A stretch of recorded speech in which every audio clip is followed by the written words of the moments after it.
Hi, we are on the 5th week of quarter 3, and our topic for this week is about polygons. Our objectives are to define and identify polygons, convexity, angles, and sides, and to illustrate polygons, convexity, angles, and sides. So to begin with, let's start with a simple activity.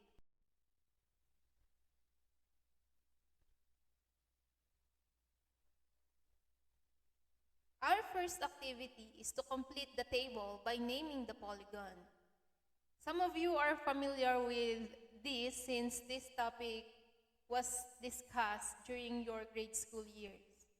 So all you have to do is count the number of sides and then identify the name of the polygon based from the number of sides. So dun sa una, of course, how many sides ang triangle we have? 3, and then if we name it, a polygon with 3 sides is called a triangle. From the word tri, so tatlo, triangle. Tatlo rin yung angles niya. And then, next one is 4. Since from the given figure, we can identify na meron siyang 4 sides. And this figure is named quadrilateral. In general, name natin siyang quadrilateral, not rectangle, not square, not rhombus.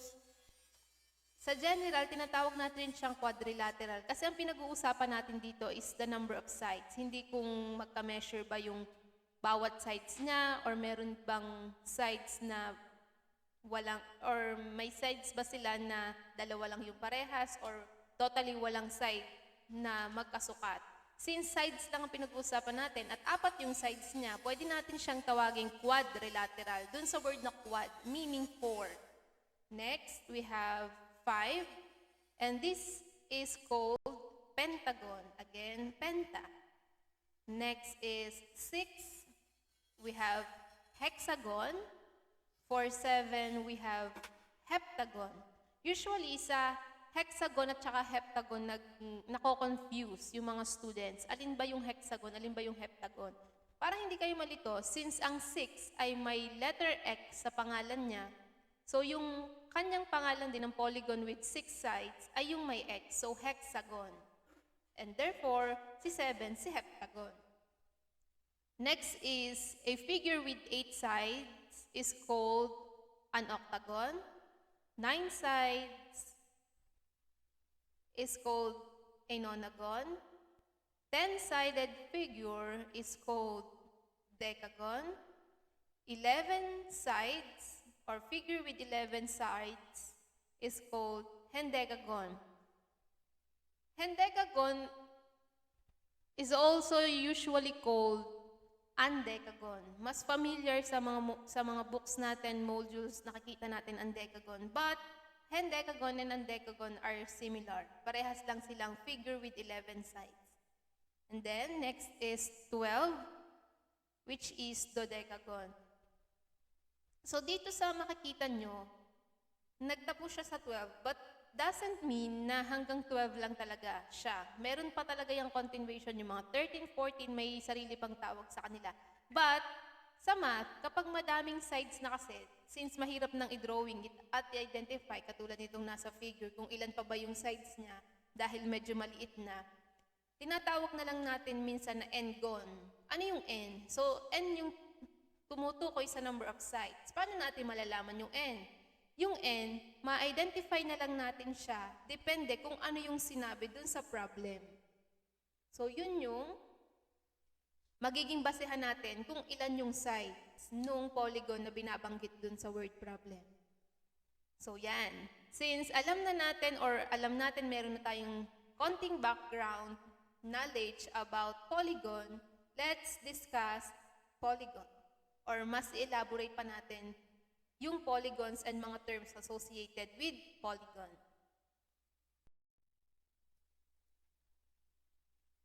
So, polygon comes from 2 Greek words, poly, which means many, and gon, which means angle. Diba yung poly, ginamit din natin siya sa algebra, yung polynomial, kasi ang madaming monomial. So, ang poly din dito sa polygon, yun din yung ibig sabihin niya, syempre. From the Greek word poly, ang ibig sabihin is many. And gon, which means angles. Meaning, madaming angles. Kasi madami talaga tayong pagdami ng sides niya, pagdami ng angles na makukuha natin sa kanya. So, yun daw yung pinanggalingan ng word na polygon. A polygon is a closed plane figure that is determined by its non-collinear segments, yun yung mga sides niya, that meets on a common endpoint, yun yung vertex niya. So kapag sinabi daw nating polygon, kailangan siya ay isang closed plane figure. Pag sinabi nating closed, of course, walang opening, kailangan close yung figure. Pag sinabi nating plane, kailangan flat siya, meron lang siyang 2 dimension, yung length and width. Kasi flat figure lang siya, plain figure. Na binubuo daw ito ng mga non-collinear segments, yung mga segments na hindi magkakahilera. Kung saan yung mga segments na yon ay nagmi-meet or nagtatagpo sa mga points. At yung points na yon, yung endpoint na yon ay tinatawag nating vertex. So, yun daw kung paano tayo nakakabuo ng polygon. So, itry natin kung alam na ba natin din yung iba pang terms about polygon. So, choose the word that describes each sentence. Number 1, it is a point where 2 or more lines or segments meet to form an angle. Kanina, kakabanggit lang natin yan. Ano nga ba daw yung point or tawag dun sa point kung saan yung lines or segments ay magmi-meet. Kung saan pag nag-meet sila, makakabuo sila ng angle. So parang ganito yung mangyayari. Meron tayong point kung saan sabihin natin segment yung gagamitin ko. May dalawang segment na nag-meet at yung point kung saan nag-meet yung dalawang segment, nakabuo ng angle. Ang tanong, ano daw yung tawag dun sa point na yon? So, yung point na yon is called vertex again. Binanggit natin kanina from the previous slide. Next, number 2. A polygon where all its interior angles are less than 180 degrees. So, ano daw tawag sa polygon kung saan yung interior angles niya ay less than 180 degrees? It is called convex polygon. Mamaya i-elaborate pa natin kung ano yung convex. Next, number 3. It refers to a triangle where all sides are congruent. So, triangle daw siya kung saan yung, di ba, 3 sides ng triangle. Yung side sa left, halimbawa, ang measure niya is 3 centimeters, meaning yung dalawang sides niya, tig 3 centimeters din. Kasi congruent daw lahat ng sides. At since sides ang pinag-uusapan, yung type ng triangle na yan is called equilateral triangle. Next, number 4. A closed plane figure where it is determined by non-collinear segments that meets on a common endpoint. So ito ulit, closed plane figure kung saan nabuo gamit ang non-collinear segments na nagtagpo sa mga common endpoint.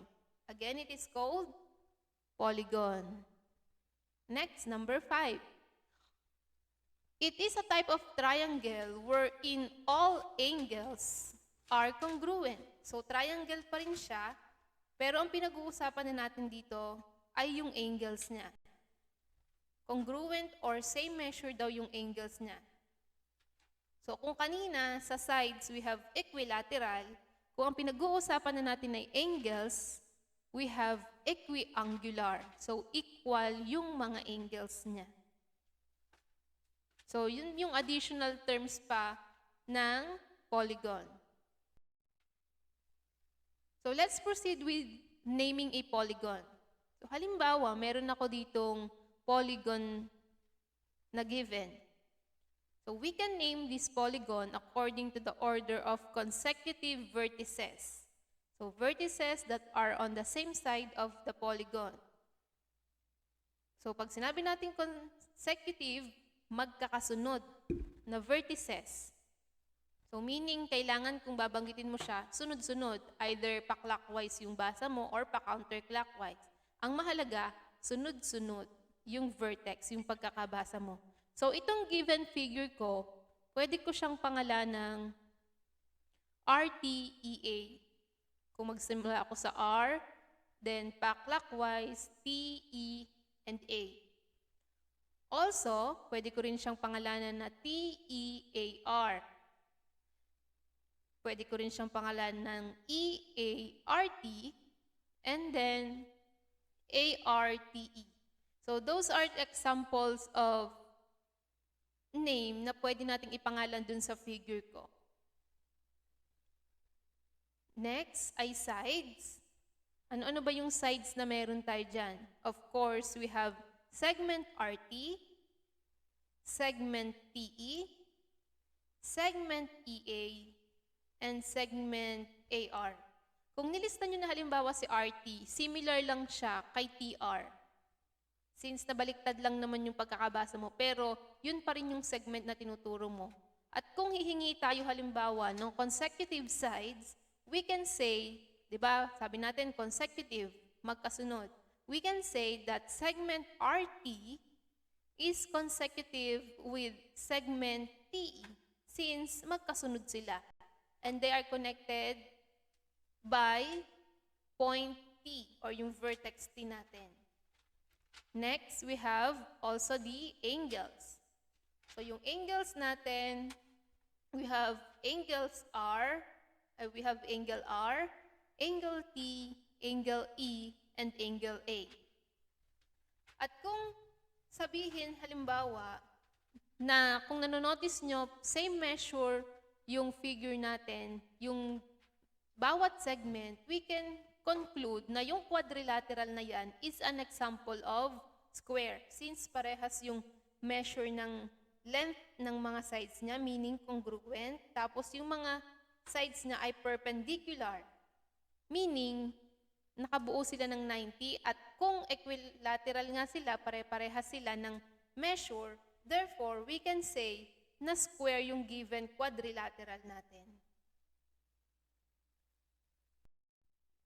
Next, regular polygon. A regular polygon is a type of polygon that is both equilateral and equiangular. Again, pag sinabi natin equilateral, yung mga sides niya kailangan magkakaparehas ng sukat.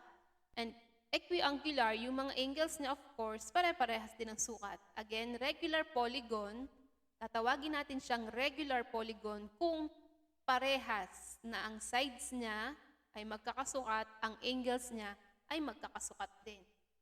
So, ang example ng regular polygon natin ay itong mga nakikita nyo. So, pare-parehas yung sukat ng sides niya, therefore, regular polygon sila. There are also figures that cannot be considered as polygons.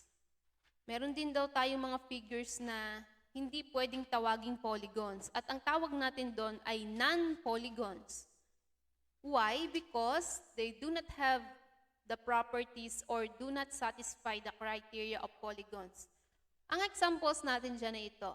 As you can see, doon muna tayo sa last figure.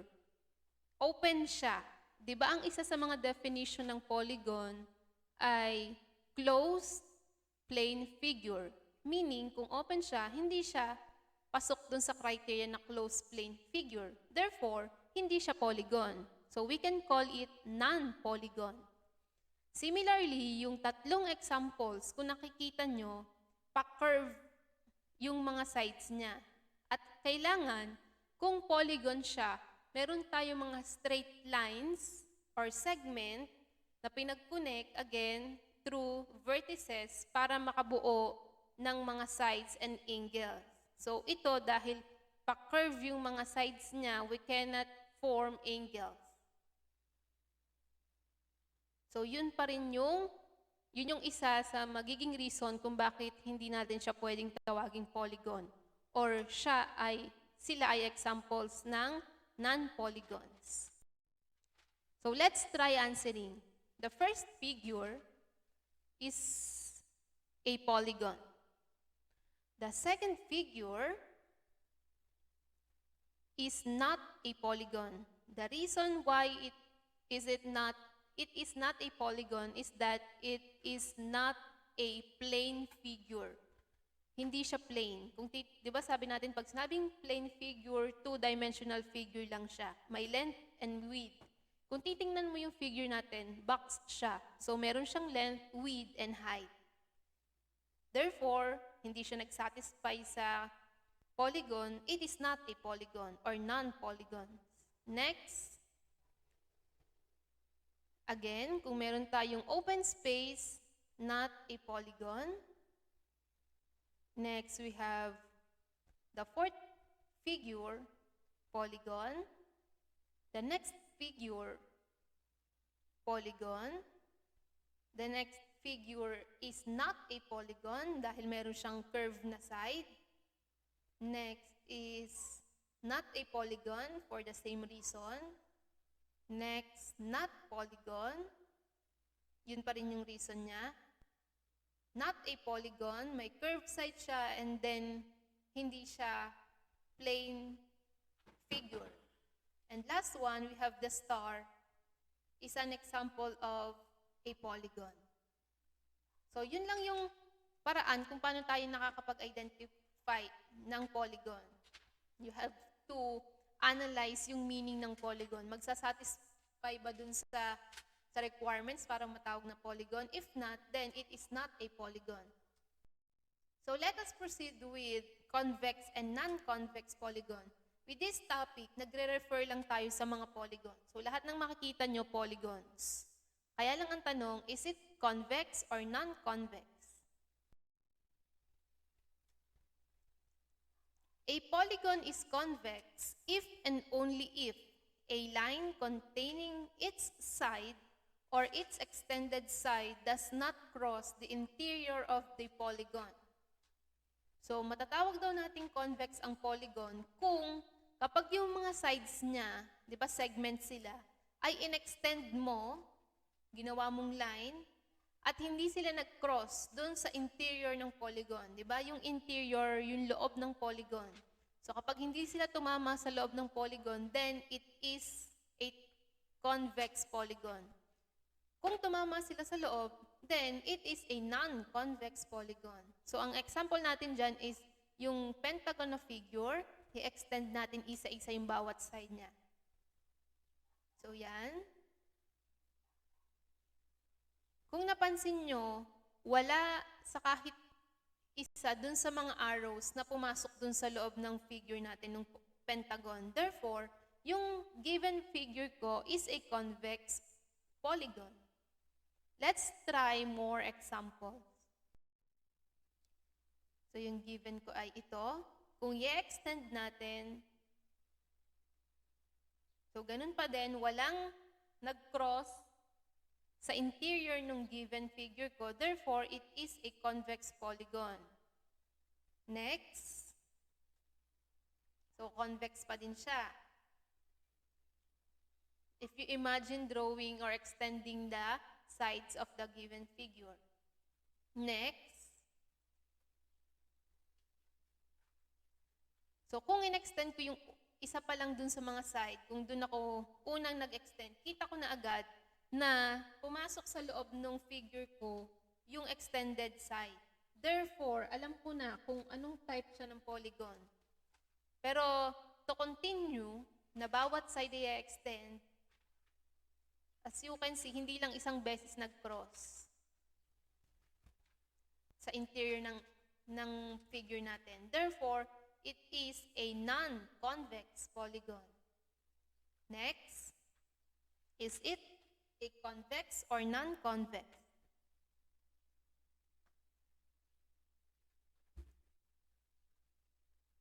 It is a non-convex. Why? If we will extend again all the sides, makikita natin may nag-cross inside the figure. Two lines or two sides, two extended sides ang nag-cross inside the figure. Therefore, it is a non-convex. Okay, let's try more example. yung given natin kanina, without extending the sides. Imagine lang natin na nag-extend tayo ng sides. So, yung first figure natin is a convex polygon. Second figure, non-convex. Third figure, convex. Fourth figure is a non-convex.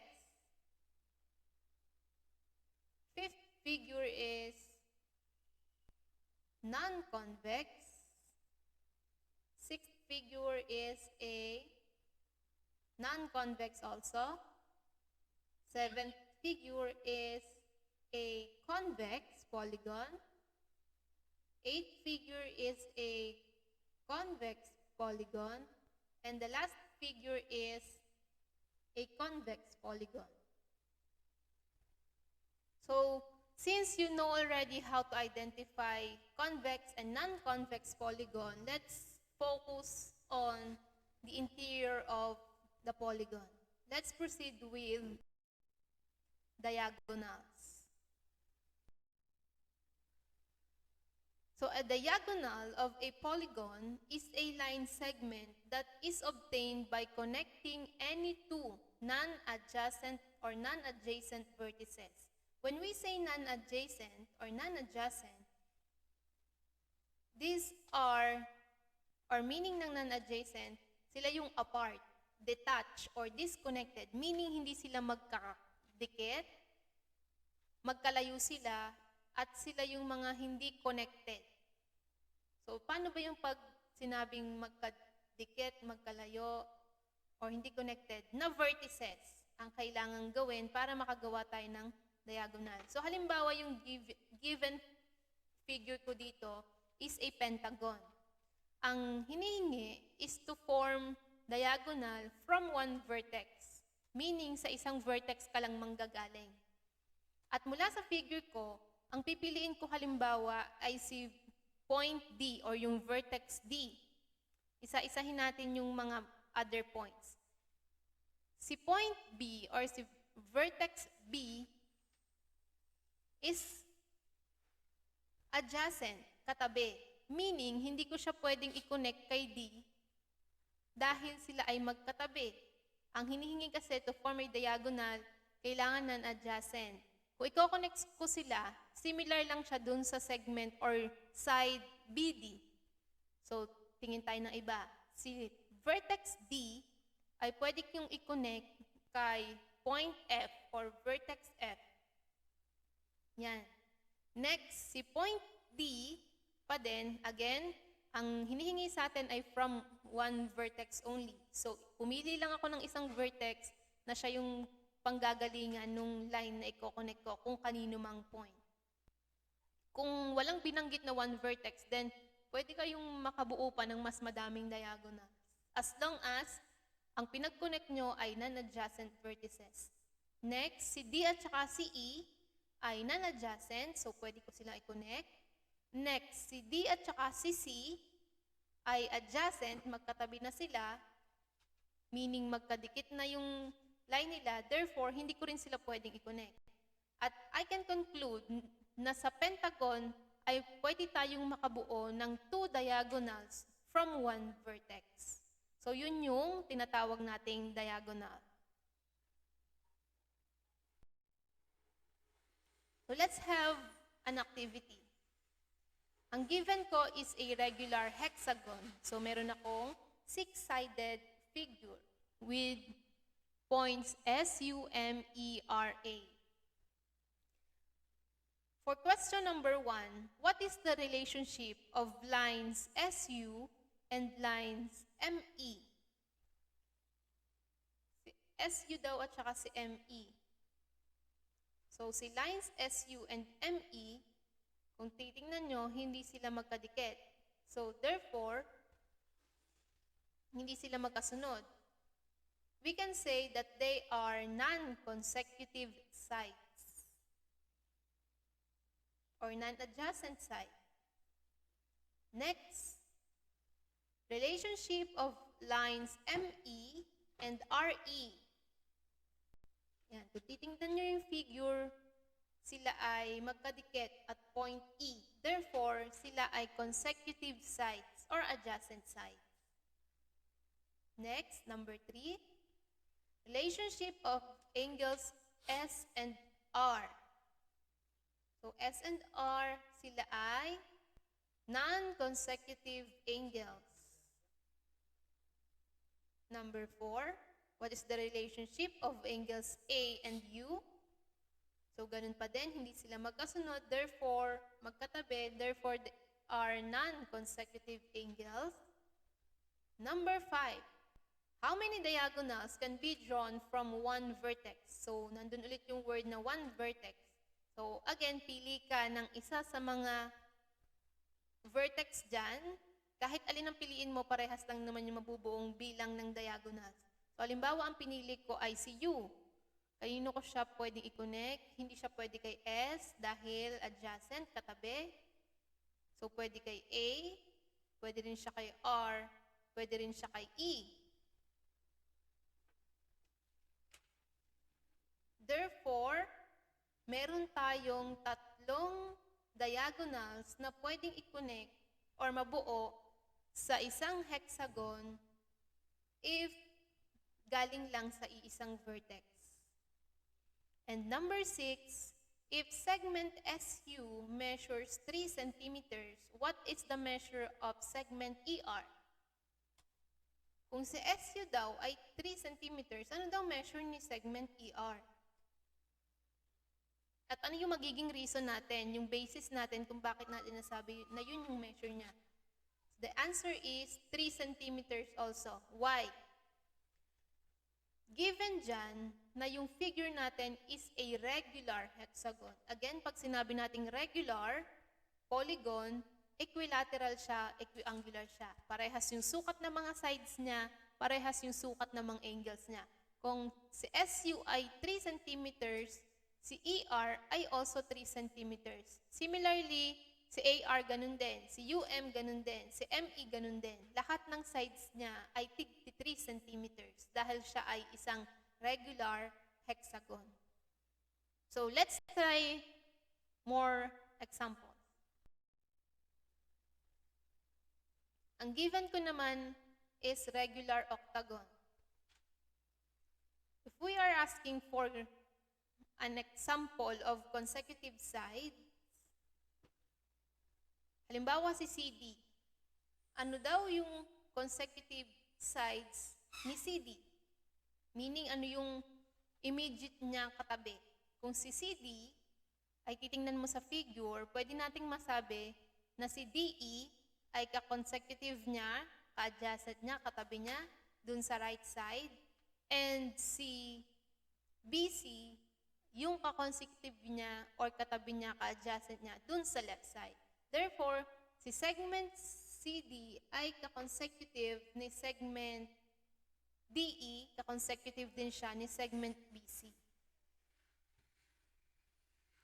Next, ganun din kung si HG ang tinatanong sa atin, ka-consecutive niya si FG sa right side at sa left side, ang ka-consecutive niya ay si AH. But we cannot say that FG and AH are consecutive kasi hindi sila yung magkatabi.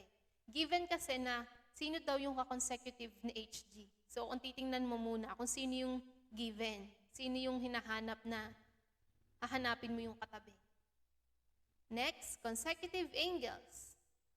Kung ang given ko halimbawa ay si angle A, sino ba yung ka-consecutive niya? Yung katabi niya, ka-adjacent niya. We have angle B, yung nasa kaliwa niya, and angle H, yung nasa kanan niya. So, ganun lang din yung pagkuha ng consecutive angles. Next is the diagonals from one vertex. So, iba na yung figure natin, octagon na ito. Therefore, dahil dumami yung sides, meaning dadami din yung diagonals na pwede nating makreate. So, pwede siya kay CA, pwede kay CH, kay CG, CF, and CE. Hindi siya pwede again kay B and D dahil ka-consecutive niya, ka-adjacent niya. So, ilan yung diagonals na nabuo natin? We have 5 diagonals from one vertex. And then last one, if line AB is equal to 6 centimeters, then what is the measure of line EF? So the answer is 6 centimeters then. Reason is the given figure is a regular octagon. From the word regular, equiangular figure. So that is the whole discussion for week 5. If you have a question, you can comment down below. Thank you.